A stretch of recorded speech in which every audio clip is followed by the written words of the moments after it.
વિસાવદર તકલુકાના સશનાપુર ગામના ભજનીક લીબાભાઈ દ્વારા પોતાના ભત્રીજાના અવસાન બાદ તેના પત્નીના બીજા લગ્ન કરાવી કર્યું કન્યા દાન। વિસાવદર તાલુકાના નાના એવા હસનાપુર ગામ ખાતે રહેતા અને ભજનીક લીબાભાઈના ભાઈના પુત્ર ચતુરભાઈ આંબાભાઈનું નાની ઉંમરમાંનું દુઃખદ અવસાન થયા બાદ તેના ધર્મપત્ની નયનાબેન ચતુરભાઈને પોતાની જ દીકરીની જેમ લીબાભાઈ રાખતા હતા। જ્યારે નાની ઉંમરમાં આવા દુઃખને કારણે નયનાબેન પોતાના આગળના જીવનને સુંદર રીતે જીવી શકે તેવા વિચાર સાથે લીબાભાઈ દ્વારા હસનાપુર ગામના જ રહેવાસી સંજયભાઈ સાથે તેના લગ્ન કરવાનું વિચાર્ય અને તેમના દ્વારા જવાબ હા મળતા સાથે લીબાભાઈ દ્વારા હિન્દુ શાસ્ત્રોક્ત વિધિ સાથે વિસાવદર ગાયત્રી પ્લોટમાં આવેલ ગાયત્રી માતાજીના મંદિર ખાતે લગ્ન કર્યા હતા અને પોતાની દીકરીની જેમ નયનાબેનને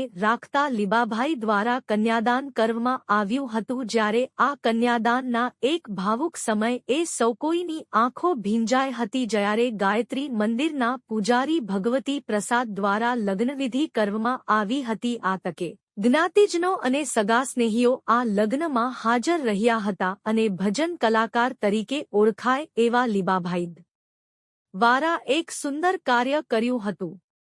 આસિફ કાદરી, વિસાવદર।